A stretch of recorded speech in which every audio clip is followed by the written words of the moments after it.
వారి పాదపద్మములను మనసులో స్మరించుకొని జగత్తుకంతా ఒక దివ్యమైన నవ్యమైన సులభమైన ధ్యాన మార్గాన్ని పరిచయం చేసిన శ్రీమాన్ పత్రిజీ మహాగురు గారికి, వేదికను అలంకరించిన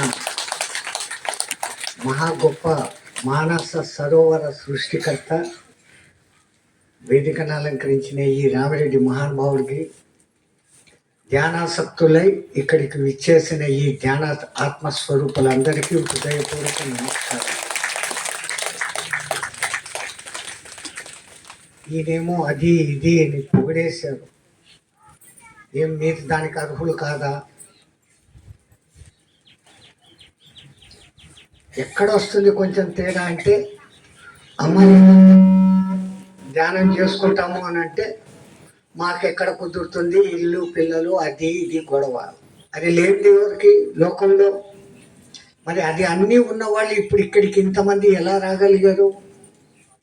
మనలో ముందు సంకల్ప శక్తి ఉంటే దాని ముందు దేవుడు కూడా తల వంచి మన దగ్గరికి రావాల్సిందే. తప్పు చేస్తే దేవుణ్ణి కూడా ప్రశ్నించగలిగినటువంటి మహానుభావులు పుట్టిన దేశం మన దేశం. మిగతా ప్రపంచ దేశాలంతా తమ బాహ్య సుఖాల కోసం ఏం చేస్తే బాగుంటుంది అని ఎన్నెన్నో కొత్త ఆవిష్కరణలు కనిపెట్టుకుంటా ఉంటే అవన్నీ ఈ పొద్దు ఉంటాయి, రేపు పోతాయి. శాశ్వతంగా ఉండేదేదో దాన్ని పట్టుకోవాలని ప్రయత్నం చేసింది మన సనాతన ధర్మం. దాన్ని ఫాలో చేయాలంటే ఆ సంస్కృతం తెలిసి ఉండాలా, కష్టం. ఆ సంస్కృతంలోనే, ఆ వేదాల్లోనే మీకు మొదటివాదిగా ఈ మౌనము ధ్యానము అనే విషయాల గురించిన ప్రస్తావన అక్కడ కూడా ఉంది. కానీ మనలో ఎంతమంది మీ వేదం చదవగలం? చదివాం. పోనీ చదివిన వాడు చెప్తున్నాడా? వాని భావాలకు తగినట్టు వేదం ఇట్లా నిందేని వాని అవసరాలకు తగిన విధంగా మార్చుకుంటా ఉన్నాడు. అసలు వేదం అంటే ఏందనో మనకు తెలియకుండా పోయింది. కానీ మన అందరిలో ఒక తపన మాత్రం ఉంది. భారతీయులం కాబట్టి పునర్జన్మ అనేది లేకుండా ఈ జన్మను ఉత్తంగా నడుపుకొని ఇదే కడసారి జన్మ చేసుకోవాలా? దానికోసం నోములు, వ్రతాలు, యజ్ఞాలు, యాగాలు ప్రతి ఒక్కటి శారీరక శ్రమ ఉంటుంది. ఆ ఉచ్చారణలో ఎక్కడ తప్పు జరిగినా కానీ జరగకూడదు జరిగిపోతుంది. ఒకానొక సమయంలో ఇంద్రుడు బాగా రాజ్యం చేస్తున్నాడు, దేవతలందరూ ఉన్నారు. త్వష్ట ప్రజాపతికి ఒక కొడుకు ఉండేవాడు, త్రిశూరుడు అనేవాడు. వానికి 3 తలకాయలు. ఆ 3 తలకాయలు ఉండడంతో వాని బుర్ర కొంచెం పాడయ్యి, ఒక తలతో వేదపారాయణ చేసేవాడు, ఒక తలతో అందరితో మాట్లాడేవాడు, ఇంకో తలతో చెయ్యకూడని పని, రాక్షసులు చేసే పని, మాంసాహారము సురాపానము చేసేవాడు. ఒరే, నువ్వు త్వష్ట ప్రజాపతి కొడుకురా, ఇట్లా చేయకూడదని ఇంద్రుడు 4-5 సార్లు చెప్పాడు. వాడు ఆ బుద్ధి మార్చుకోలే. ఇంద్రుడిగా తన అధికారం ఉంది కాబట్టి వాడి 3 తలకాయలు తెగ నరికేశాడు. త్వష్ట ప్రజాపతికి మండిపోయింది. నా కొడుకుని చంపేశాడు. ఇంద్రుడిని చంపాలంటే చేతన అయ్యే పని కాదు. మీకు సినిమాల్లో చూపించే ఇంద్రుడు కాదు అక్కడ ఉండేది, దేవేంద్రుడు, సకల దేవతలకు రాజు. విష్ణుమూర్తి ఆయన కింద ఉపేంద్రుడు. మరి ఈయన చంపాలంటే ఏం చేయాలని ఈయన మళ్ళా తపస్సు చేసి తన తపస్సు అంతా ధారపోసి ఒక రాక్షసుడిని పుట్టించాడు, వృతాసురుడు అనేవాడు. వాడిని చూసిన తర్వాత కూడా ఈయనకు నమ్మకం కలగలే, వీడిపోయి ఇంద్రుడిని చంపుతాడా లేదా. అప్పుడు ఆయన అన్నాడు, ఒరే నేను నీకు ఒక మంత్రం చెప్తానురా, ఆ మంత్రం 1 వారం రోజులు జపం చేయి, నీకు ఇంద్రుని చంపేంత శక్తి వస్తుంది అన్నాడు. చెప్పు నాన్న అన్నాడు. ఈయనేమో ఇంద్రశత్రు వివద్వ స్వహ అన్నాడు. వాడు వినడం పొరపాటుగా విని ఇంద్రశత్రు వివద్వ స్వహ అని చదివాడు. బయటికి మీకు దీంట్లో ఏం తేడా కనపడుతుంది? ఇంద్రశత్రు వివద్వ స్వహ, ఇంద్రశత్రు వివద్వ స్వహ. ఈ సంస్కృత కథ, ఈ మాటలు మీకు అర్థం కాకపోయినా ఈ తేడా తెలిసి ఉంటుంది. ఆయన చెప్పింది ఇంద్రశత్రు వివద్వ స్వహ. ఇంద్రుడు శత్రువు అయిన వాడు నా చేతిలో చచ్చిపోగాక అని ఆ మంత్రానికి అర్థం. కేవలం 1 దీర్ఘం మారింది. ఇంద్రశత్రు వివద్వ స్వహ అంటే ఇంద్రుడు శత్రువునైన నేను ఇంద్రుని చేతిలో చచ్చిపోకాక అని మారి వాడేమో యుద్ధానికి పోయినాడు, ఇంద్రుడు వాడిని చంపి పారేస్తాడు. మంత్రాలు అంత భయంకరమైనవి. ఏదో లలితా సహస్రనామాలు 4 చోట్ల విని కంఠస్థం చేస్తాం. అక్కడ కూడా మనకేంది, ఇంటికి వెళ్ళిపోవాలమ్మా, మా ఆయన వస్తాడేమో, తొందరగా చేసేయాలి. శ్రీమాతాచి మచ్చి మాతాశ్వరి చిటక్ని కొత్త సంభూత ఎవరు చెప్పినాడు, ఏం చెప్పినాడు, వాడు చెప్తుండే వాళ్ళకు కూడా అర్థం కాకుండా గొణిగిపారేస్తాడు. ఫలితం వస్తుందా? యజ్ఞాలు చేయాలంటే అక్కడ మంత్రగాన్ని ఒకడు కూర్చోబెట్టాలా, అనేక వాడు చెప్పిన హవిస్సులు ద్రవ్యాలు తవ్వాలా, అన్నదానాలు భూదానాలు గోదానాలు చేయాలా, వస్త్రదానాలు చేయాలా. వస్తుంది మోక్షం, నిజమే. మనం ఎంతమంది చేయగలం? సరే, మనకు తపస్సులు చేసేంత కాలం కూడా లేదు. మనకు దేవుడిచ్చిన 24 గంటల్లో మనం పైకి రావాలనే తపన ఉంది. ఆ తపన తీరే మార్గం కనపడకుండా అల్లాడుతున్న సమయంలో శ్రీమాన్ పత్రిజీ గారికి ఒక అద్భుతమైన ఈ ఆలోచన వచ్చి, జాతి మత కుల లింగ భేదాలు, స్త్రీ పురుషులు, వృద్ధులు పిల్లలు అని లేకుండా సర్వత్రా సర్వులు చేసుకునేది, అది కూడా దాంట్లో శాస్త్రాన్ని జోడించి, పత్రిజీ గారి ఈ సులభ ధ్యానం అని మీరు అనుకుంటున్నారే కానీ దీంట్లో పతంజలి చెప్పినటువంటి అష్టాంగ యోగం అంతా కూడా దాగి ఉంది. అంతటి యోగాన్ని ఆ మహానుభావుడు మనకు అందించిపోయినాడు అనేకంటే, నువ్వు వాళ్ళకి అందించి ఉద్ధరించురా అని పరమాత్మ ఎన్నుకొని ఆయన్ని ఇక్కడికి పంపాడు. ఇంతమంది తయారైనాక ఇంకా నా అవసరం లేదు అనుకొని ఆయన పోయాడు. ఆ దివిటీని పట్టుకొని ముందుకు పోయేవాళ్ళు ఇప్పుడు ఎంతోమంది తయారయ్యారు. ఒక రామిరెడ్డి, ఒక లక్ష్మణరావు, నాకు తెలిసినంతలో. ఇప్పుడు ఇక్కడ ఈ అబ్బాయి సర్వము త్యజించుకొని ఆ ధ్యాన స్థితిలో ఉన్నాడు. ఆయన చెప్పింది మీకంతా నచ్చబట్టి ఈ పొద్దు ఇంతమంది ఇంత శ్రద్ధగా ఇక్కడికి రాగలిగినారు. మరి దీంట్లో మీకు ఎంతో ఆయన చెప్పింది ఏంటి? కాళ్ళు మడత పెట్టుకోండి, చేతుల్లో చేతులు పెట్టుకోండి, కళ్ళు మూసుకోండి, ఈ వెన్నెముక తల కాస్త నిటారుగా పెట్టుకోండి.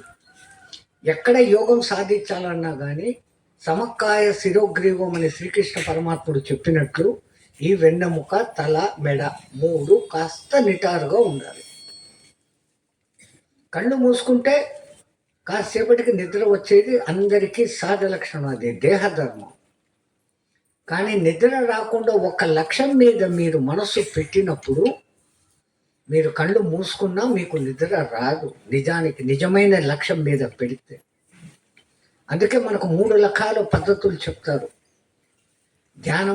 ధ్యానం చేసేవాడు ధ్యాని ఏ విషయమై ధ్యానం చేస్తున్నాడో దాని ధ్యేయము లక్ష్యము అంటారు. ముందుగా మనం ఒక లక్ష్యం ఏర్పాటు చేసుకొని ఆ లక్ష్యం మీదనే మనసు కేంద్రీకరించినప్పుడు మనస్సులో ఇంకొక ఆలోచన రాదు.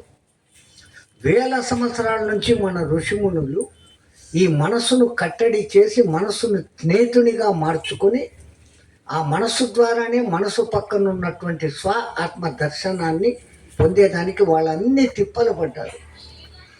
వాళ్ళ ఆయు ప్రమాణాలు పెద్దవి. మనకి కలియుగంలో మహా అంటే 120 ఏళ్ళు మనకు పూర్ణాయుస్సు. కృతయుగంలో వేల లక్షల సంవత్సరాలు, త్రేతాయుగంలో కొన్ని వేల సంవత్సరాలు. రామచంద్రుల వారు 11,000 సంవత్సరాలు రాజ్య పరిపాలనే చేశారు.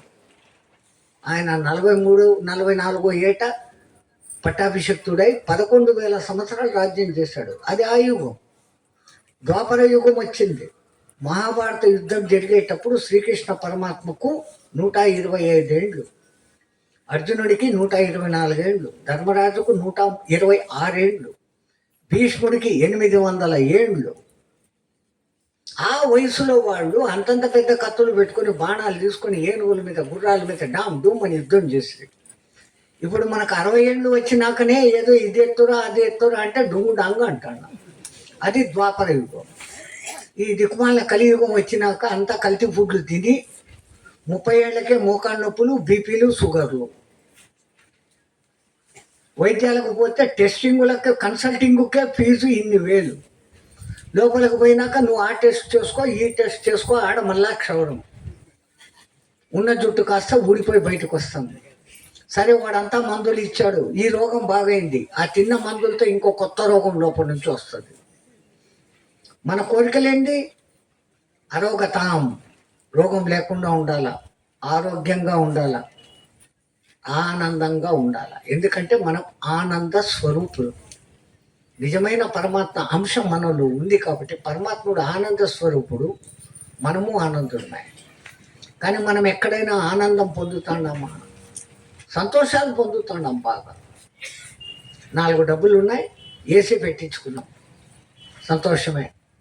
బాగా మంచి ఎండాకాలంలో ఏసీ ఆన్ చేసిన 15 నిమిషాలకు కరెంటు పోయింది అనుకో, నీ సంతోషం ఏమైంది? లబ్బో దిబ్బో, ఒడ్డున పడిన చేపలాగా గిలగిలలాడిపోతావు. మంచి టీవీ సీరియల్ వస్తుంది, పెట్టుకొని ఆనందిస్తాను అని మీరు అనుకుంటారు. నాకు ఇది సుఖంగా ఇంత పెద్ద 52 అంచుల టీవీ అని అన్నాను. అక్కడ దుఃఖమాలిన కరెంటు పుటక్కుమని పోయాయి. ఆనందం అని మీరు అనుకుంటున్న సుఖం దుఃఖం కిందికి మారింది. మనం సుఖాల ఎంట పరిగెత్తున్నామే కానీ ఆనందం అంటే ఏందో కూడా మర్చిపోయిన స్థితిలో ఉన్నాం. ఎప్పుడో ఒక్కసారి 1-2 నెలల బోసి పాప, చిన్న బిడ్డ, అది నిద్దట్లోనూ మనం చేతిలోకి తీసుకున్నప్పుడు ఈ అని నవ్వినప్పుడు ఎంత మనం పరవశించిపోతామో అక్కడ దొరికేది ఆనందం. ఆ 2 నిమిషాల ఆనందం. కానీ మనం నిజంగా ఆనంద స్వరూపులమై ఆ ఆనంద స్థితిలో లేకుండా పోతాండాలి. ఏం కారణం అంటే మనం ఒకటి ఆనందం, నిత్యానందం ఉంది అన్న సంగతి మర్చిపోయి ఈ దేహమే నేను కాబట్టి దీనికి సౌకర్యాలు చేయాలా అని దీనికి లొంగిపోయి ఇది ఏమడిగితే దాన్ని చేసేదానికి నానా గడ్డి తినైనా కానీ దీని మాట వింటాను. మాకు ఉత్తర హిందుస్థానంలో నేర్పే మొదటి పద్ధతి యోగులకు, ముందు నీ దేహం నీ మాట వినేటట్టు చేసుకోవాలి కానీ దేహం అడిగింది నువ్వు చేయకూడదు అని అతి కఠినమైన నియమాలు పెడతారు. మంచి చలికాలంలో తీసుకెళ్ళి ఆ నీళ్ళలో, మెడలో నీళ్ళల్లో నిలబెడతారు. రాత్రి 5 గంటల, సాయంత్రం 5 గంటలకు, పొద్దున వరకు ఆయన చెప్పిన మంత్రాలు చదువుకుంటూ ఉండాలి. నీళ్ళలో ఉండే చేపలు లోపల దాని పని అవి చేస్తూ ఉంటాయి. పొద్దునకి లేచేసరికి వీడు ఉంటాడో పోతాడో కూడా తెలియదు. మంచి ఎండాకాలం రాజస్థాన్కు తీసుకొని పోతారు. ఈడ మీరు 42 డిగ్రీలకే ఉస్సు బస్సు అంటారు, ఆడ 53 డిగ్రీలు ఉంటాయి. ఒక బకెట్ నీళ్లు బయట పెట్టి స్నానం చేస్తామని పెట్టి సబ్బు, టవలు, బట్టలు తెచ్చుకొని లోపల నుంచి బయటకు వచ్చేంత లోపల బకెట్లో నీళ్లు సగం ఎగిరిపోయి ఉంటాయి. అట్లాంటి చోట మా చుట్టూ 4 పిడకలు మాకన్నా ఎత్తుగా కట్టి, ఆవు పిడకలు, వాటికి మంట పెట్టి పంచాగ్ని విద్య అనే మంత్రం చెప్తారు.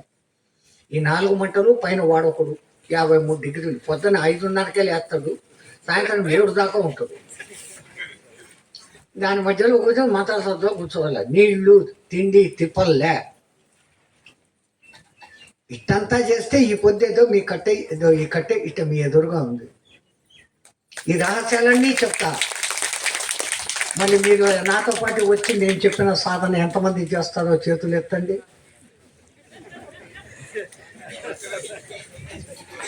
స్వామి రేపు పొద్దున చెప్తాం మన నిర్ణయం అనేసి ఇప్పటికిప్పుడు పారిపోతారు. కాకపోతే వంట ఇంకా కాలేదు కాబట్టి సరే ఆలోచించి చెప్తాం స్వామి అంటారు. మరి ఈ తిప్పలని జనాలు పడతా ఉన్నారు. పాపం లోపల తపన మటుకు ఏం, నాకున్న తపనే మీకు. మేము ఇవన్నీ ఎందుకు చేసింది? ఏమో ఎక్కువ కాలం బతికేదాని కోసం కాదు, ఇక్కడ వచ్చి 4 మాటలు మాట్లాడి మీ చేత తప్పిట్లు కొట్టించుకునేకి కాదు. మాకు మోక్ష తపనే. మళ్ళీ ఈ జన్మ కాడసార జన్మ కావాలా? మళ్ళీ మాకు జన్మ అవుతుందా బాబు? ఇంతకుముందు జన్మల్లో అంతా ఏమేం చేసి వచ్చామో, ఇదో ఈ కర్మలు, కాళ్ళు ఎరగడాలు, యాక్సిడెంట్లు, దెబ్బలు, అవమానాలు, ఇవన్నీ పడుతున్నాము. మేము పడుతున్నారు, మేము పడుతున్నాం. వెక్స్ అయిపోయి ఇది వద్దురా బాబు అని అంత తిప్పలు పడ్డారు. మరి అందరూ ఇన్ని తిప్పలు పడలేరు. అందుకని ఆయన ఈ సులభమైన పద్ధతిలోనే వేదాన్ని మళ్ళా ఎక్కడ ధిక్కరించకుండా, ఎంతసేపు ఈ మంత్రాలు చదువుతూ కూర్చుంటే, మంత్రం చదివితే ఏమైందో అని మీకు చెప్పాను. మంత్రంలో తప్పు చదివితే ఈ గొడవ, వచ్చే ఫలితం రాదు. మరి వీళ్ళకు మంత్రాలు రాని వాళ్ళకు ఇదన్నీ ఎక్కడ? అందుకని మళ్ళీ దేవతా రూపాన్ని పెట్టుకోమంటాం. దేవతా రూపం అంటే ఏ రూపాన్ని పెట్టుకోవాలండి అంటారు. విష్ణుమూర్తి అంటే ఎన్ని ఉండే ఆయన అవతారాలు? అది కూడా కరెక్ట్గా అట్లే ఉందే. ఒక గుళ్ళో ఒక రకంగా ఉంటుంది విగ్రహం, ఇంకో గుళ్ళో ఇంకో రకంగా ఉంటుంది. నీ మనసు ఏ విగ్రహం మీద నిగ్రహం అయి నిలబడుతుంది? అమ్మోరు అంటారు, లలిత రాజరాజేశ్వరి, త్రిపుర సుందరి, డింగ్ డాంగ్ 112. ఏది మనసులో ఈ రూపం నిలుపుకున్నంత లోపల ఇంకో రూపం. ఇంకా ఎక్కువ మాట్లాడితే మనలో కొంచెం ఆత్రం కూడా ఉంది. ఆ పలానా దేవికి ముక్కితే అవుతుందంటమ్మా అనగానే 4 రోజులు 5 రోజులు నిష్టగా పోయి తిరుగుతాం. 5 రోజుల లోపల పని కాలే, ఈ దేవత పనికి రాదు, ఇంకెవరు ఉండరు, వాని దగ్గరికి పోదాం. ఆడెవరు ఉన్నాడు, ఇంకో దగ్గరికి పోదాం. మనం ఈ తిరుగుకుంటానే మళ్ళీ 100 ఏళ్ళు అయిపోతాయి. మనం ఎవరిని గట్టిగా పట్టుకోలే. ఒక తమాషా కథ ఉంది. ఎక్కడనో ఆటల పోటీలు జరుగుతుండే. అన్ని పోటీల్లో 3 ఏకదం ఫస్ట్గా వచ్చినారు. ఈ బహుమతి ఎవరికి ఇవ్వాలో అర్థం కాలే. వీళ్ళ 3కి కలిపి ఫైనల్గా ఒక పరీక్ష పెడతాం. దాంట్లో ఎవడు ముందు వస్తే వానికి ఇస్తాం, మళ్ళీ కొట్టుకోకుండా. ఏమా పరీక్ష అంటే, ఓ దూరంగా ఒక కర్ర పాతారు. అయ్యా మీరు ఇక్కడ మేము 1 2 3 అనగానే 3 పరిగెత్తండి. ఆ కర్ర దగ్గర మేము అట్టుపండు పెట్టాం. అవి తీసుకొని ఇక్కడికి ఎవడు ముందు వస్తాడో వాడు విన్నారు అన్నాడు. ఆ 3లో ఒక ఆయన క్రిస్టియన్, ఒక ఆయన మహమ్మదీయుడు, ఒకడు మనవడు భారతీయుడు. ఆడు 1 2 3 అనగానే ఓ గాడ్ సేవ్ మీ అన్నాడు. ఆయన పరిగెత్తాడు. యాల్లా ముజే బచావ్ అన్నాడు. ఈయన పోయినాడు. మనోడు హే గణేశాయ నమః అన్నాడు. గణేశుడు పాపం లేస్తామనుకున్నాడు. అంత లోపలనే అమ్మ శ్రీమాత అన్నాడు. మా అమ్మ చూసుకుంటారులే, నీళ్ళు గమ్మని కూర్చుంది. పోనీ వాడు అంతటితో నోటు మూసుకున్నాడా? ఓం నమ శివాయ అన్నాడు. మా ఆయన చూసుకుంటాడులే, ఆమె గమ్మని కూర్చుంది. ఓం సుబ్రహ్మణ్యాయ నమః అన్నాడు. మా చిన్న కొడుకు చూసుకుంటాడులే అని వాళ్ళు గమ్మని అన్నాడు. ఇటు ఇటు దేవతలు చెప్పుకుంటానే ఉన్నాడు. పాపం వాళ్ళదేం తప్పు లేదు. వాడు సాయం చేసేదానికి అల్లా లాగానే, యేసు ప్రభు లాగానే రెడీగా వచ్చారు. వాళ్ళు రెడీ, వీడి మనసు రెడీ లేదు. వీడు చెప్పుకుంటానే ఉన్నాడు. ఆ 2 పరిగెత్తిపోయి 2 వచ్చారు. ఆ లక్షల రూపాయలు 2 సమానంగా పంచుకొని పోయినారు. మనోడికి 3 నామాలు మిగిలినాయి. ఈ తిప్పలన్నీ లేకుండా ఉండాలంటే మనస్సును సులభంగా నియంత్రించగలిగినది, మనస్సును పట్టేది అతి కష్టము అనుకుంటే, మనసును అతి సులభంగా పట్టుకున్నది ఒక ధ్యేయ వస్తువు మీద లక్ష్యం పెట్టడం. ఆ ధ్యేయ వస్తువు మీద లక్ష్యం పెట్టడానికే దాన్ని ధ్యేయము అన్నారు. ఆ ధ్యేయాన్ని లక్ష్యంగా చేసుకుని ఎవడైతే ధ్యానిస్తున్నాడో వాడిని ధ్యాని అన్నారు. అక్కడ త్రిపుటి అనే 3 లక్షణాలు ఉంటాయి. ధ్యాని, ధ్యానము, ధ్యేయము. అంటే మనం పొందాల్సిన లక్ష్యము, ఆ పొందే లక్ష్యాన్ని పొందేదానికి చేస్తున్న ప్రయత్నము, చేస్తున్న వాడు. ఈ 3 ఉన్నంత వరకు మనకు ఫలితాలు కావు. ఈ 3 ఏకమైపోవాలి. నేను చేస్తున్నానన్న భావన, నేను శ్వాస తీసి వదులుతున్నానన్న భావన, శ్వాసను గమనిస్తున్నానన్న భావన కూడా వదిలినప్పుడు మీరు అతి నిశ్చల స్థితిలో ఉంటారు. నిద్రలో ఎట్లయితే సుషుప్త అవస్థలోకి పోతారో, 6 గంటలు నిద్రపోతే 5 గంటల సేపు దాంట్లో మనకు కళలు వస్తాయి. దిక్కుమాలిన మనసు ఎప్పుడెప్పుడు విన్నది, చూసింది అన్నీ రికార్డు చేసి డింగ్ డింగ్ అని చూపిస్తానే ఉంటుంది. అదంతా అయిపోయి అది కూడా అలసి కాస్త నోరు మూసుకున్నప్పుడు మనకు ప్రశాంతమైన నిద్ర పడుతుంది. మళ్ళీ ఆ మాట నిద్రలేసి అంటాం, I had a very sound sleep, బాగా నిద్ర పట్టిందండి నాకు అంటాను. మరి నువ్వు పడుకొని ఉంటే నిన్ను దాటుకొని ఒకడు పోతేనే ఎవరికి తెలుస్తలేదు నీకు. మరి నువ్వు అక్కడ ఆనంద స్థితి పొందినట్లు అనుభూతి చెందుతున్నావు, కానీ అది మెలకువలో కాదు. మెలకువలో ఆ ఆనంద స్థితిని మనం ధ్యానంలో మాత్రమే పొందగలం. ఆ ధ్యానంలో వేరే వేరే పద్ధతులు ఉండొచ్చు. అక్కడ ఒక దేవీ విగ్రహాన్ని నేను ఊహించుకుంటాను, కూర్చుంటాను, చెయ్యను మొదలు పెడితే ఆ దేవీ విగ్రహం నాకు నిశ్చలంగా కనపడుతుంది. నాకు అనుకుంటే మాట్లాడుతుంది. ఓ రాముడిని అనుకుంటాను, వాడు కనపడతాడు. ఓ కృష్ణుని అనుకుంటాను, వాడు కనపడతాడు. అక్కడ ఆ కాన్సన్ట్రేషన్. మళ్ళీ ఇక్కడ తేడాలు వచ్చేస్తాయి. మా రాముడు గొప్పోడు, మా శివుడు గొప్పోడు, మనమే కొప్పులు పెట్టుకొని కొట్టుకొని వస్తున్నాడు. ధ్యానము ధ్యేయం కుదరడం లేదు. ఇన్ని ఆలోచించి పత్రిజీ గారు, నీ దగ్గరే ఉండే మహాస్త్రం, నిన్ను నడిపిస్తున్న అస్త్రం, తల్లి గర్భంలో లేనిది బయటికి వచ్చినాక ఉన్నది, తాను వదిలిపోతే నిన్ను పంపేసేది అయినటువంటి ఈ శ్వాస. తల్లి గర్భంలో మనం ఏమైనా శ్వాస తీసుకుంటామా? ఉమ్మి నీరులో ఉన్నాం, 9 నెలలు ఫుల్గా పెరుగుతున్నాం. ముందు ఇంత తలకాయ వచ్చింది, కాళ్ళు చేతులు వచ్చినాయి, ఒళ్ళు వచ్చినాయి, వెన్నుపూస ఎముకలు బలిష్టమైనాయి, గోర్లు పెరిగినాయి, వెంట్రుకలు పెరిగినాయి. సంపూర్ణంగా ఒక రూపం ధరించి 9 నెలలుండి తల్లి గర్భంలో నుంచి బయటకు వస్తున్నాం. ఆ ఉమ్మి నీరులో వచ్చి ఆ ఉమ్మి నీరునంతా ఒక్కసారి అని వదిలి అని బేరమని ఏడుస్తున్నాడు. అంత బాగా లోకంలో ఉంటేనే ఈ దిక్కుమాలిన లోకంలో వచ్చి పన్నానే అని ఏడుస్తాడు. తల్లి గర్భంలో ఉన్నప్పుడు పూర్వజన్మ గుర్తుంటుంది.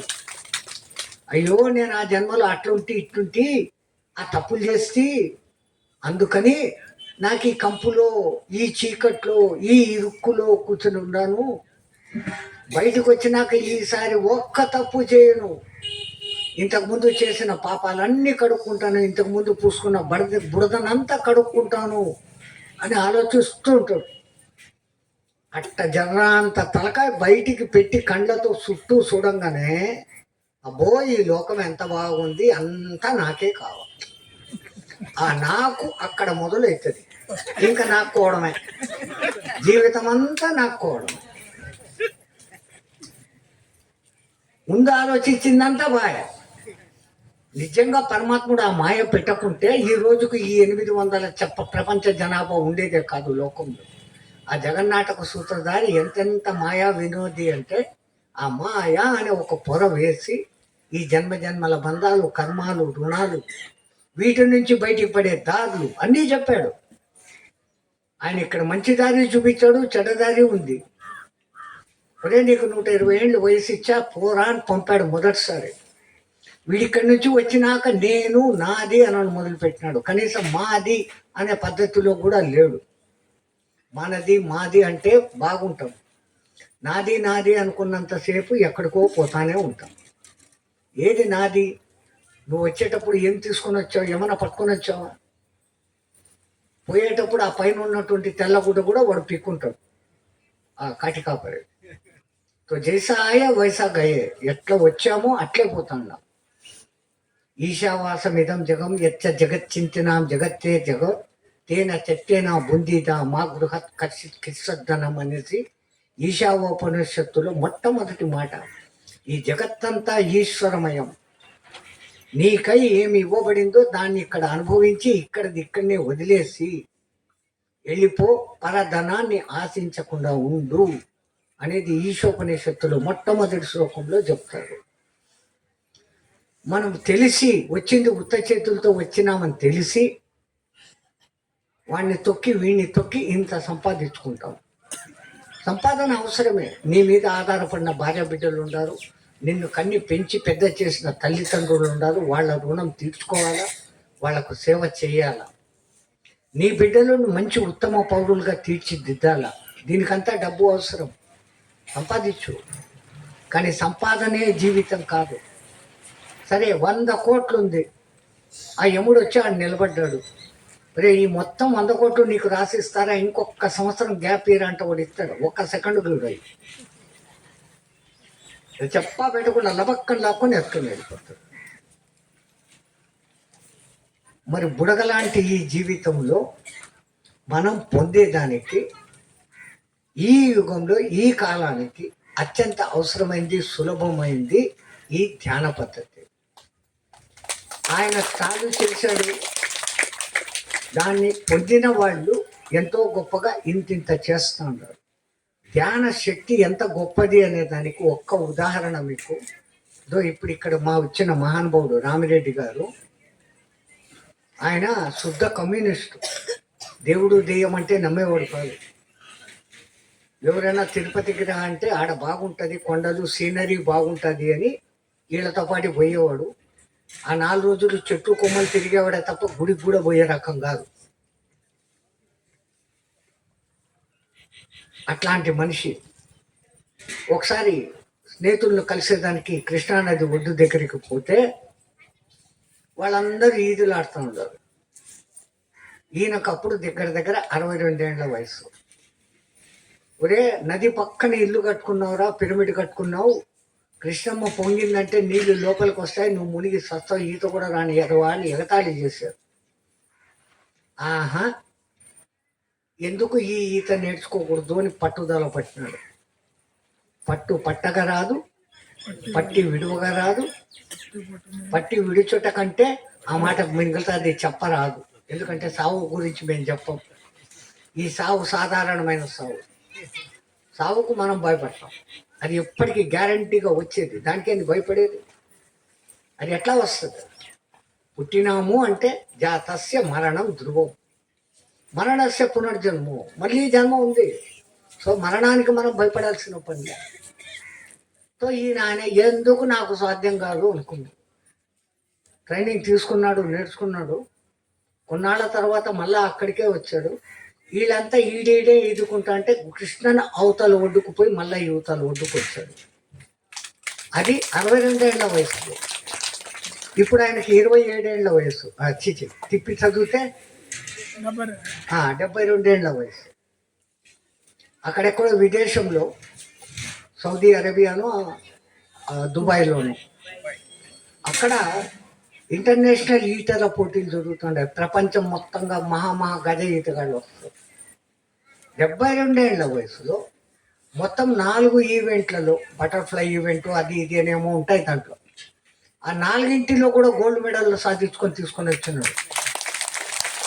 అంతటి ఈ మహాఘని ఈ దిక్కుమాల మామూలు కట్టని ఏంటేందో చెప్పి పొగిడి పారేస్తున్నాడు. ఆయన పొగడతకు నేను అనుకున్నా, ఆయనకున్నటువంటి ఆ సంకల్ప శక్తిలో నాలో 10వ వంతు భాగం ఉందా? ఆ సంకల్ప శక్తి మనలో 1%, 100 రూపాయల్లో 1 రూపాయి మనకున్నా మనమంతా ఆయన స్థాయికి పోతాం. ఆయనకే సాధ్యమా? మనకెందుకు సాధ్యం కాదు? అమ్మ, నా వయసు అయిపోయిందమ్మా, ఇప్పుడు ఏం చేస్తాం, ఎవడేమనుకుంటాడో, ఎవడో అనుకుంటావు. నువ్వు చేయలేక ఇంకొని మీద నెప్పం. ఎవడో ఏమనుకుంటే నీకేమయ్యా? మోక్షాన్ని సాధించుకునేకి, నిన్ను నువ్వు తెలుసుకునేకి. అక్కడేమో ధ్యాన సభకు పోతాడాడంట, ఇటు గమ్మని కూర్చుంటాడంట, ఏందో వచ్చేస్తుందంట. ఏ గురి? ఎక్కడా? చేసే మంచి పనికి వ్యతిరేకించే వాళ్ళు ఉంటారు. దీనిలో ఉన్న గొప్పతనాన్ని తెలుసుకోలేకుండా పోతా ఉన్నారు. పత్రిజీ గారు ఇటు చెప్పినారు, ఇటు కూర్చోమన్నారు అంటే మీరు బాగా అర్థం చేసుకుంటారు అని ఈ సంగతులన్నీ చెప్తున్నా. మీకు అష్టాంగ యోగం అనేసి ఒకటి ఉంది. మనకు చాలామంది యోగం చేసే వాళ్ళంతా ఎంతసేపు ఈ అష్టాంగ యోగం దిక్కు సాష్టాంగం పడతా ఉంటారు. అసలు అష్టాంగ యోగం అని చెప్తే దానికి ఏంటో కూడా మనకు తెలియదు. దాంట్లో యమ, నియమ, ఆసన, ప్రాణాయామ, ప్రత్యాహార, ధారణ 6 స్టెప్పులు అయినాక 7వ స్టెప్పు ధ్యానము. ఆ ధ్యానము బాగా కుదిరితే సమాధి. ధ్యానం బాగా కుదిరినాక మాకు దొరికేది సమాధి అనుకుంటారు. సమాధి అంటే సచ్చినాక దొరికే సమాధి కాదు. ఆది, ఆ పూర్వపు పరబ్రహ్మ ఏది ఉందో దాంతో నువ్వు సమమైపోతావు. అది సమాధి, అతి నిశ్చల స్థితి. అది పొందేదానికి అష్టాంగ యోగంలో మొదట యమ నియమాలు పాటించాల. కర్మేంద్రియాల నిగ్రహం, బాహ్యేంద్రియాల నిగ్రహం. అవి నేర్చుకున్నాక ఆసనాలు వేయాల. ఆసనాలు వేసి ప్రాణాయామ సాధన చేయాల. పూరక కుంభక రేచకాలు చేయాల. ఇడా పింగళ నాడుల్లో గాలి పోకుండా సుషుమ్నలోకి పోనీయాల. ఇంత చేసి మిగతా లోకంలో అన్ని విషయాల మీద నీ ధ్యాసను వదిలేసి ప్రత్యాహారం అది చేసేసి నేను పట్టుకున్నది ఒక్కటే అన్న ఒక్క ధారణ చేసుకొని ఆ ధారణనే ధ్యానిస్తూ కూర్చోవటం. అష్టాంగ యోగంలో కూర్చున్నప్పుడు నువ్వు తెలియకుండా నువ్వు సమాధి స్థితిలోకి పోతావు అంటాడు ఆయన. మరి ఈ కాలంలో ఇంద్రియ నిగ్రహం మన చేతన అయ్యే పనే. బాహ్యేంద్రియాలు, అంతరేంద్రియాలను నిగ్రహపరుచుకునేంత లోపలనే మన జీవితకాలం అయిపోయింది. ఇంకా ఆసనాలు, ఎంతమంది ఆసనాలు వేయగలరు? ఆసనాలు వేస్తే అత్యంత ఉపయోగం. శరీరం పటిష్టంగా ఉంటుంది. శరీరం పటిష్టంగానే ఉంటేనే కదా మనం ఏమన్నా చేసేది. దాన ధర్మాలు చేసేదానికి, ఆనందించేదానికి, స్నేహితులతో తిరిగేదానికి, మనల్ని మనం తెలుసుకునేదానికి, ఏదో ఒక విధమైన ధ్యాన సాధన చేసేదానికి, దేవుణ్ణి మెప్పించేదానికి, మంత్రాలు చదివేదానికి, పూజలు చేసేదానికి, గుళ్ళు గోపురాలు పోయేదానికి ఏం కావాలన్నా ఈ కట్టె కదలాలి కదా, ఈ కట్టె బాగుండాలి కదా. శరీరం బాగుంటేనే కదా. శరీర మాధ్యం కలుధర్మ సాధన. ఈ శరీరం ద్వారానే ఏదన్నా సాధించగలం. అందుకే దేవతలు కూడా మానవ దేహం పొందాలని చూస్తారంట. వాళ్ళది గాలి దేహాలు, కళ్ళు కూడా ఆర్పే బతుకులే. ఎప్పుడు 30 ఏళ్ళ వయసులో ఉంటారు. ఎంతసేపు అని ఉంటారు? ఎన్ని వందల వేల ఏళ్ళు, 30 ఏళ్లలోనే అయ్యే ఎదురుగా చెట్లు, అయ్యే ముఖాలు. బోరు కొట్టి సాగుతూ దిక్కుమాల దేవతల జన్మ.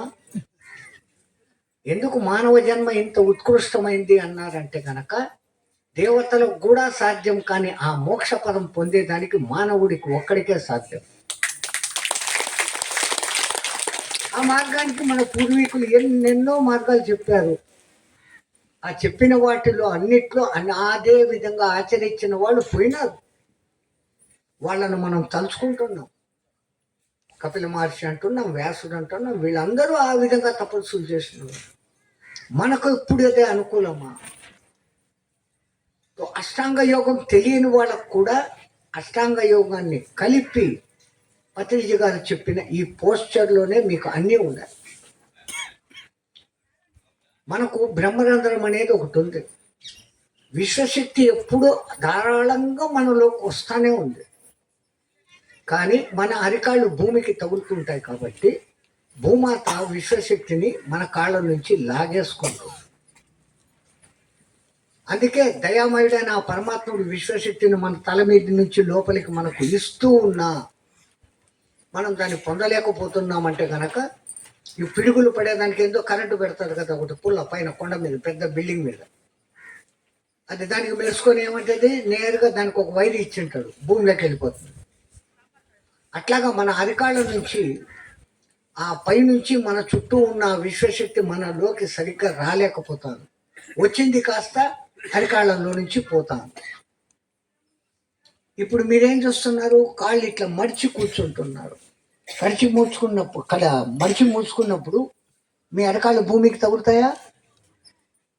ఇప్పుడు ధ్యానంలో కూర్చున్నప్పుడు మీ బ్రహ్మరంధ్రం ఓపెన్ అయ్యి ఆ విశ్వశక్తి మీలోకి వస్తే అది ఇప్పుడు భూమిలోకి పోవడం లేదు కదా. ఎవరికి చేరుతుంది? మీకే చేరుతుంది. కాళ్ళను మడిచిపెట్టుకో అనే దాంట్లో ఇంత రహస్యం ఆయన పెట్టాడు. అట్లా పెట్టి కూర్చుంటే అవుతుందా అనుకుంటాం. ఇంకా రెండోది ఆయన ఏమంటాడు, ఈ చేతి వేళ్ళు కలిపి ఇట్లా చేసి మడతి బాగా బంధించి నీ ఒళ్ళో పెట్టుకో అంటాడు.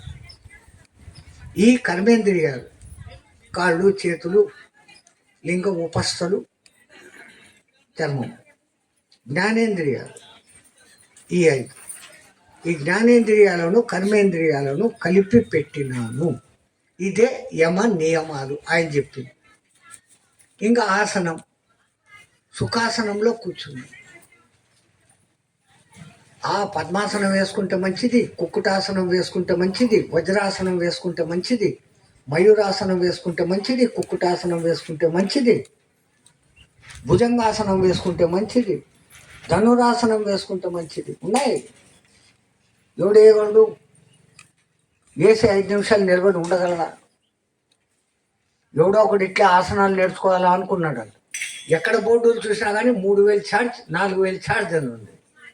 వీడికి 3000, 4000 కాకుండా ఉచితంగా నేర్పేవాడు. ఉచితంగా ఇవి నేర్పుతాడే కాలంలో. ఇట్లాంటి వీళ్ళు ఉండారే, వీళ్ళు డబ్బులు పెట్టుకొని వీళ్ళు బిల్డింగులు కట్టి లాంటి భోజనాలు కూడా పెడతామని చెప్పి పెట్టేవాళ్ళు ఇట్లాంటి రకాలు ఉండరు. ఈ పిల్లోళ్ళు లాంటి రకాలు ఉండరు. ఈ కాలంలో యోగా ఉచితంగా నేర్పేవాడు ఎవరు లేవు. నేను ఉచితంగా నేర్పుతా కానీ నా యోగాని మీరు నేర్చుకోలేదు. నా ప్రాణాయామాలు కానీ నా నీళ్ళలో నిలబడ్డాలు కానీ మీరు చేయడు. సరే మనోడు తిరిగాడు, ఎక్కడా రేట్లో ఉండొచ్చు, వద్దులే అనుకున్నాడు. ప్రాణం మటుకు లోపల కొట్టుకలాడుతుంది. నేర్చుకోవాలా.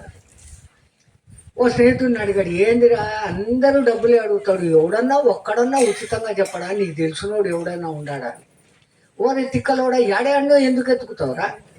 ఆ టీవీ పెట్టు, టీవీలో బ్రహ్మాండంగా యోగాసనాలు చూపిస్తాడు. వాడు చేసినట్టు నువ్వు చేస్తే అయిపోయి కదా. అదే నువ్వు రా స్నేహితుడు అంటే నాకు ఈ ఐడియా ఇంతవరకు రాలే అని చెప్పి పేపర్ తీసుకొని టీవీలో ఛానల్లో ఎప్పుడు ఏ గంటలకు యోగా క్లాస్ ఉందో చూసుకున్నాడు. స్నేహితుడి దగ్గర నుంచి ఇంటికి వచ్చాడు. ఇంట్లో భార్యకు చెప్పాడు, నేను ఇప్పుడు లోపల కూర్చొని యోగా నేర్చుకొని పోతుండా, ఎట్టి పరిస్థితుల్లో నన్ను డిస్టర్బ్ చేయమాక అన్నాడు.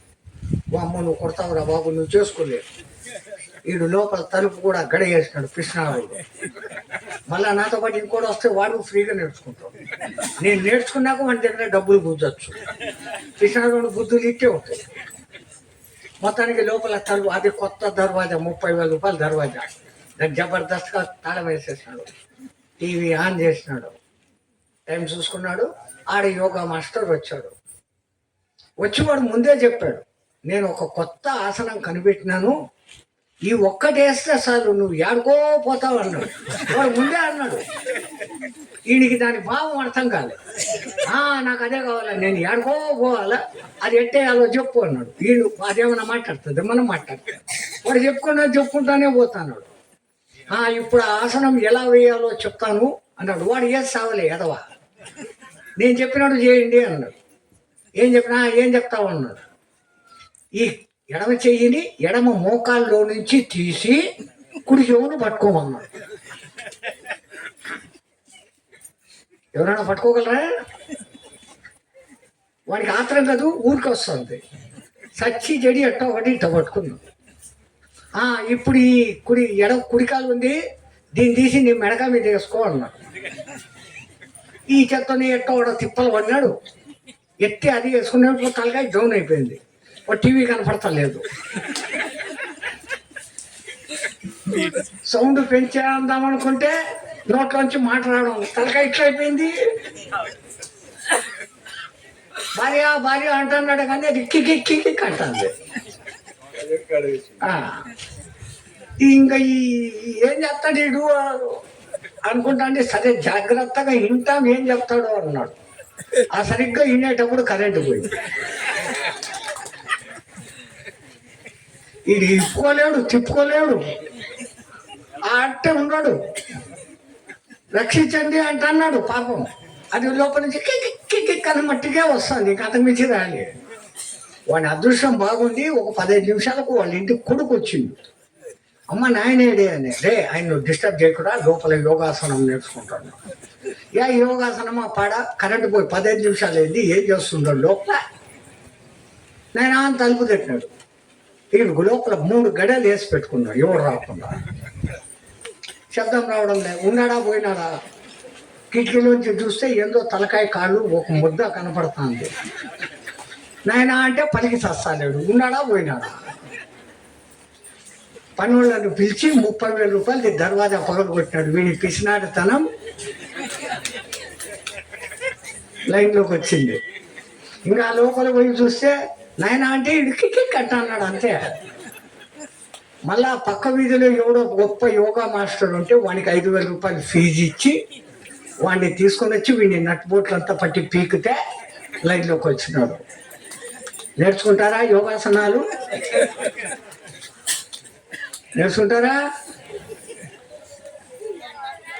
అక్కడ పతంజలి చెప్పిన యోగాసనాలు నిజంగా వేస్తే చాలా ఉపయోగం.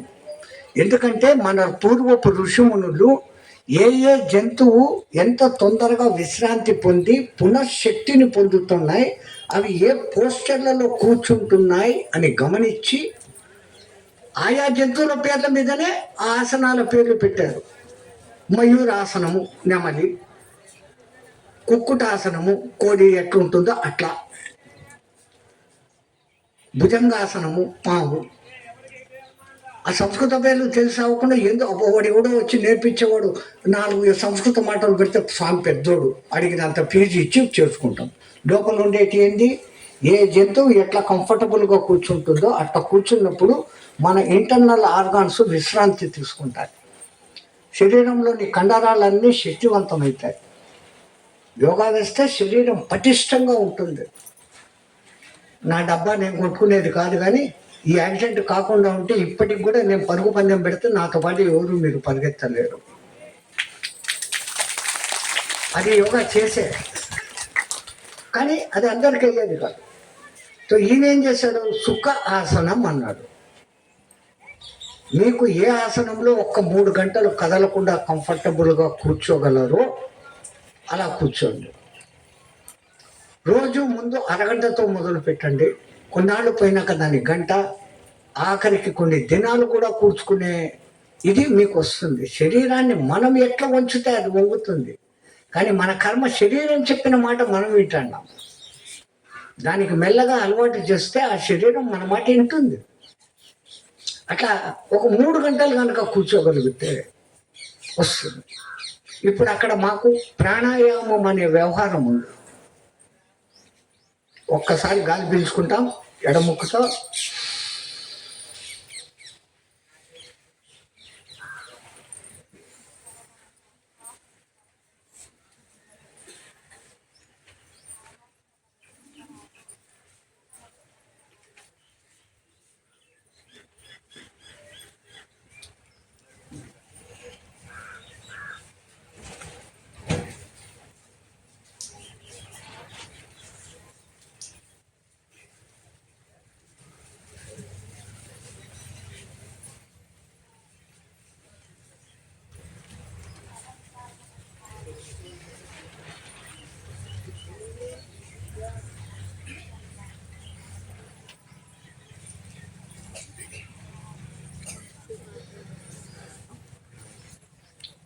నేనున్నంతసేపు, ఒకవేళ మీరు కూడా ఉంటారా, ఉన్నారనుకోండి, అంబులెన్స్ వస్తుంది, నాకు పోలీసు వ్యాన్ వస్తుంది. నా కోసం పోలీసు వ్యాను, మీకోసం అంబులెన్స్. జై శ్రీరామ్ అయిపోతారు. దీనికి ఎన్నాళ్ళు సాధన చేసి వచ్చింది అలా.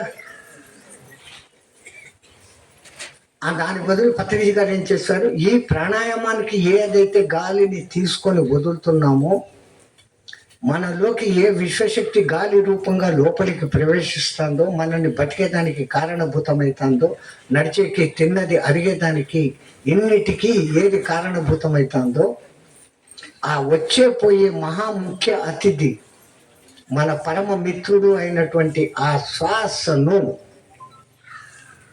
అది ఎట్లా లోపలికి నేను తీసుకుంటున్నాను, ఎట్లా బయటికి పోతుంది. తీసుకుంటున్నప్పుడు నా కుడి ముక్కు ఎక్కువ పనిచేస్తుందా, ఎడమ ముక్కు ఎక్కువ పనిచేస్తుందా, వదిలేటప్పుడు ఎడమ ముక్కు పనిచేస్తుందా, కుడి ముక్కు పనిచేస్తుందా, 2 ముక్కులు ఒకటేసారిగా సరిగ్గా పనిచేస్తుందా, 2 ముక్కుల నుంచి గాలి తీసుకుంటున్నానా, 2 ముక్కుల నుంచి గాలి వదులుతున్నానా. ఇదే అబ్జర్వేషన్లో మీరు ఉన్నప్పుడు మీ మనసులో రెండో ఆలోచన ఎక్కడి నుంచి వస్తుంది చెప్పండి. నాకు ఆలోచన వస్తుందా? ఈ మనసుకు ఒకటే లక్షణం, దేని మీద దృష్టి పెడితే అదే ఆలోచిస్తుంది. రెండో ఆలోచన, దానికి 2 ఆలోచనలు ఒక్కసారి రావు. సో ఆ ఆలోచన ఈ మన లక్ష్యం ఒకటి అని పెట్టి దానికి ఒక పని అప్పచెప్తామనుకోండి, ఇంకా అదే చేస్తూ ఉంటుంది. మనం దానికి అట్లా తప్పి తీయాలి. ఎవడో ఒక ఆయన తపస్సు చేసినాడు, దేవుడు ప్రత్యక్షమైనాడు. నేను చెప్పిన పని నేను నిమిషాల్లో చేసి ఒక సర్వెంట్ నాకు ఏంటి అన్నాడు. ఒరే ఇస్తాను, బాగా ఆలోచించుకోరా, నువ్వు పని తర్వాత పని దానికి చెప్తానే ఉండాల. పని చెప్పకపోయినావంటే అది నిన్నే తినేస్తుంది అన్నాడు. నా దగ్గర బోలెడు పనులు ఉండే, నాకేమైంది, పని తర్వాత పని చెప్పడం అంతే కదా అనుకున్నాడు వీడు. సరే తదాస్తు అని వానికి ఒక దెయ్యాన్ని ఇచ్చి పంపాడు. అదేమొచ్చింది, గురుగారు ఏం చేయమంటారు నన్ను అనేది. అదేమో ఇంత ఎత్తు, ఇంతలా పెద్దగా ఉంది. ఇట దాని దిక్కు చూసాడు. 3 అంతస్తులు బిల్డింగ్ కట్టు అన్నాడు. అది దెయ్యం కదా, దుమ్ అనేది ఆడ బిల్డింగ్ తయారైపోయి. గురువుగారు ఏం చేయమంటారు అనేది. పని తర్వాత పని చెప్పాలి దానికి. ఇంకా వీడు ఇంట్లో కావాల్సిన అన్ని, ఫ్రిడ్జ్ కావాలి, ఏసీ కావాలి, టీవీ కావాలి, డింగుడా అన్ని అడుగుతానాడు, లోపలికి వచ్చేస్తాడు. ఇంక ఇది కంగారు పట్టుకునేది. వామ్మ నాయన ఇంత ఫాస్ట్గా చేసేస్తుంది. సంవత్సరం అయితే అది 3 అంతస్తులు బిల్డింగ్ కట్టాలంటే నిమిషాల్లో కట్టి పారేస్తాయి. ఎక్కడెక్కడో ఫారెన్లో ఉంటే సామాన్లు కావాలంటే తెచ్చి ఇచ్చా. ఇంకా దీన్ని ఏమడగాలి, అడగకపోతే ఇతను తినాలి. అప్పుడు వచ్చింది బుద్ధి. ఇంకా పరిగెత్తా ఒక స్నేహితుడి దగ్గరికి పోయినాడు. ఒరే నన్ను కాపాడు. ఏంటంటే ఆ దేవుణ్ణి పిచ్చి కొరకు కొన్నాను నేను, ఇప్పుడు నా ప్రాణానికి వచ్చింది, నేను దానికి పనికి చెప్పకపోతే చంపేస్తుంది. అట్లా నా దగ్గరికి రప్పించుకున్నాడు. వచ్చింది, అదే ఇప్పుడు నీకు ఒక పని చెప్తాను, ఆ పని చేస్తావా? చెప్పండి గురుగారు అని. ఇక్కడ తాటి చెట్టు ఉంది కదా, పైకి ఎక్కువ దిగు అన్నాను. అది ఈ రోజుకు ఎక్కి దిగుతానే ఉంది. మానవుని తెలివితేటలు అత్యద్భుతమైనవి. వీడికే ఈ తెలివితేటలు ఉన్నాయి.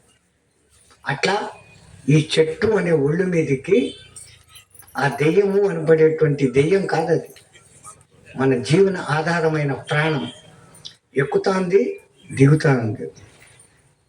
అది ఏ పొద్దు ఈ పని మానేసిందో ఈ శివం కాస్త శవం.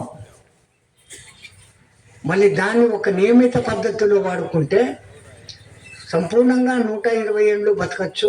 ఆ బతికిన 120 ఏళ్ళు ఆరోగ్యంగా ఉండొచ్చు, నిజమైన ఆనందాన్ని కూడా పొందవచ్చు. సుఖం కాదు ముఖ్యం, మనం ఆనంద స్వరూపులం, ఆనందం పొందాలి. ఆనందానుభూతి ఎప్పుడు కలుగుతుంది అంటే మీరు ధ్యానావస్థలో అసలు నేను శ్వాస తీసుకుంటున్నాను, వదులుతున్నాను, నేనంటున్న వాడిని ఇక్కడొకడు ఉన్నాను అన్న భావన కూడా లేని స్థితిలోకి మీరు చేరుకున్నారంటే అప్పుడు మీలోని ఆత్మ ప్రకాశం మీకే కనపడుతుంది.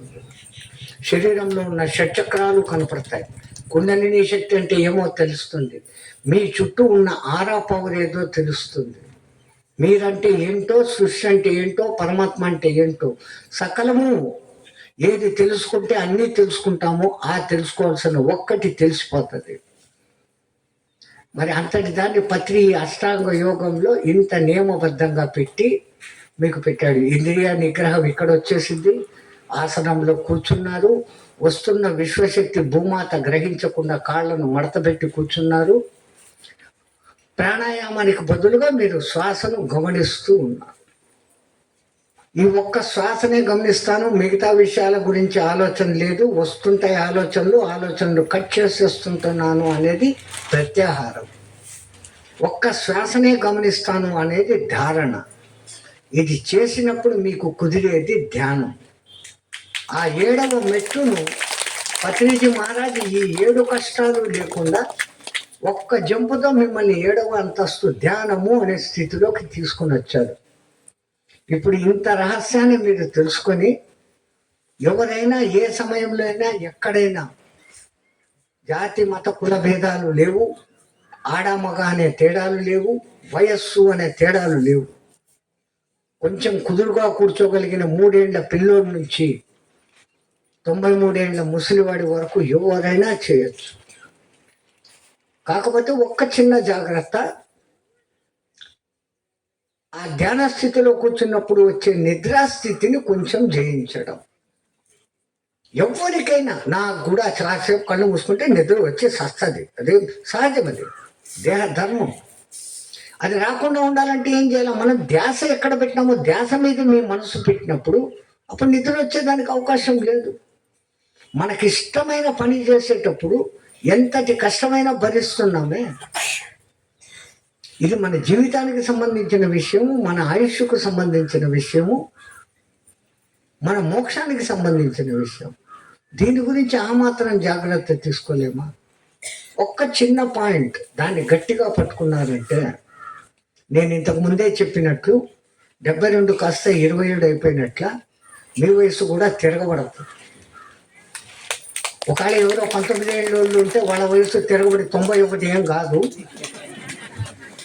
మళ్ళా నేను తిరగబడుతుంది అంటే మళ్ళీ అట్లా తిప్పుకోకండి. అంటే మీరు ఎప్పుడు ఎనర్జెటిక్గా యంగ్గా ఉంటారు. యోగా చేసే వాళ్ళ శరీరము ముడతలు పడదు, వెంట్రుకలు తొందరగా నల్లగా కావు. ఇప్పుడు అందరికీ అదే కదా ముఖ్యం.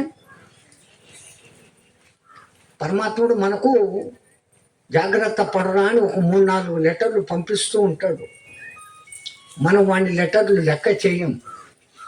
ఫస్ట్ వాడు పంపించే లెటరు జుట్టు తెల్లబరుస్తాడు, అద్దంలో చూసుకుంటాం, వెంటనే బార్బర్ షాప్కు పోతాం, డై కొట్టుకుంటాం. వాడి మాట వినాం, ఒరే ఇంకా ఇత్తాంధ్ర వయసు జాగ్రత్త పడాలా అనుకోం. నాకేమైంది, డై కొట్టుకుంటాం. వీడు మాట వినడం లేదని హెడ్లైట్ కొంచెం తగ్గిస్తాడు, వెంటనే కంటద్దాల షాపుకు పోతాం, అవి పోయి ఇంత ఎక్కించుకుంటాం. వీడు ఇంకా మాట వినేటట్టు లేదు అని పండ్లు ఉడగొడతాడు. ఇంకా ఒకటో రెండో ఉంటే దాన్ని కూడా పీకేసి కట్టుడు పండ్లు కట్టుకుంటాం తప్ప వాడు పంపిస్తున్నాడు జాగ్రత్త పడరా అనే మాట పట్టించుకో. ఇంకా ఆఖరికి మిగిలింది ఏంటి, ఇంక వీడి ఏ దానికి మాట వినలే, చెప్పా పెట్టకుండా ఎక్కువ పోతాం. ముందే జాగ్రత్త పడితే సరే. ఇంతకుముందు మనకు తెలియదు, ఇప్పుడు తెలిసింది. దీంట్లో ఏమైనా మీకు కష్టం ఉందా?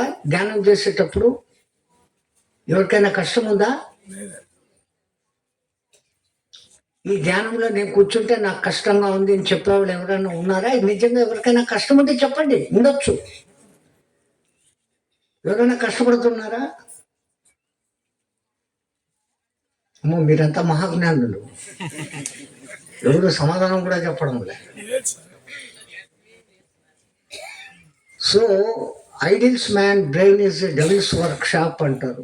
అట్లా కాకుండా ఈ ఒక్క ధ్యాన స్థితిలో కూర్చున్నప్పుడు మన మైండ్ పవరు ఇంక్రీజ్ అవుతుంది, గుండె కొట్టుకునే వేగం తగ్గి ఆయు ప్రమాణం పెరుగుతుంది, శ్వాసక్రియలు ఎక్కువ తక్కువ కాకుండా ఒక లిమిట్ సిస్టమేటిక్గా తీసుకోవడంతో ఈ శ్వాసల మిగుడుతో మనకు ఆయుష్ పెరుగుతుంది. ఇన్ని ఉపయోగాలను శుభ్రంగా కేవలం కాళ్ళు ఇట్లా మడత పెట్టుకొని మీ ఇష్టం వచ్చినట్టు కూర్చోండి చేసుకోండి అని చెప్తే, ఇంకా ఇంతకన్నా దిగజారుడుగా చెప్పేవాడు ఇంకో యోగము లోకంలో వచ్చే అవకాశం నాకు తెలిసి లేదు. ఇది మనకు దొరికిన చివరి అత్యద్భుత అవకాశం. దీన్ని వాడుకుంటాం, మనమందరము ధ్యాన యోగులం అవుతాం. మనం పొందినటువంటి ఈ ధ్యాన స్థితిలో ఏదైనా లాభం పొంది ఉంటే దాన్ని మన ఇరుగు పొరుగులకు కూడా చెప్పి వాళ్ళను ధ్యానులుగా చేస్తాం. ఇంతసేపు ఏదో మాట్లాడేదానికి అవకాశం ఇచ్చిన మీ అందరికీ ధన్యవాదాలు చెప్పుకుంటూ, ఈ 27 ఏళ్ల యువకుని అనుభవాలు, ధ్యాన స్థితులు, ఆయన ధ్యానంలోకి వచ్చిన విధానం, పక్కా కమ్యూనిస్టు. ఎక్కువ మాట్లాడితే పొడిచే రకమే. ఇప్పుడు ఆ మాట అంటే కూడా భయమే, పొడుస్తారేమో. ఇప్పుడు అవన్నీ పోయి ఈ స్థాయికి వచ్చి ఇంతమందికి మొండి పట్టుదలగా కృష్ణానది ఒడ్డులో బిల్డింగ్ కట్టే కూలిపోతే కూల కొడితే కుల్లి కట్టే దూల కొడితే మీరేమైనా చేయండి నేను కట్టేది అని ఆఖరికి ఒక అద్భుతమైన పిరమిడ్, ఒక పెద్ద ధ్యాన కేంద్రం. ఎవరొచ్చినా ప్రతిరోజు యోగా క్లాసెస్. మేము ఇంకోటి చేస్తాం, చేసుకోండి. మేము వచ్చి పెళ్లి చేసుకుంటాం, చేసుకోండి. పైన వంటశాల, కింద ధ్యానశాల, సకల సౌకర్యాలతో అక్కడ చేశారు. ఈ పొద్దు ఇంత మెత్తగా అని మాట్లాడుతున్నారు. అదంతా ఎక్కడి నుంచి ఆ మార్పు వచ్చింది? ఆ ధ్యాన శక్తితో వచ్చింది. 72 ఏళ్ల వయసులో విదేశస్తులతో పోటీపడి, అనేక మందితో పోటీపడి 4 గోల్డ్ మెడల్స్ స్విమ్మింగ్లో తీసుకొని రాగలిగిన ధ్యానంతో ఇంత పవర్ వస్తుంది. సో యంగ్స్టర్స్, మీ చదువులు బాగా రావాలంటే దినములు గంటలు కూర్చోకండి. Don't waste your time. ఆటలాడుకోండి, పాటలాడుకోండి, కోట్లాడుకోండి. ఒక్క 15-20 నిమిషాలు పరిపూర్ణ ధ్యానంలో కూర్చోండి. Each and everybody will get first marks. It is 100%. జై శ్రీరామచంద్రజీకి జై. మళ్ళీ క్లాస్ కూడా ఉందనుకుంటా. ఉందమ్మా, క్లాస్ ఉందా? సో వాళ్ళతో 4 మాటలు చెప్పిన తర్వాత మనం చెప్పుకున్నాం. ఆ మైక్ ఇస్తారా? ఓకే.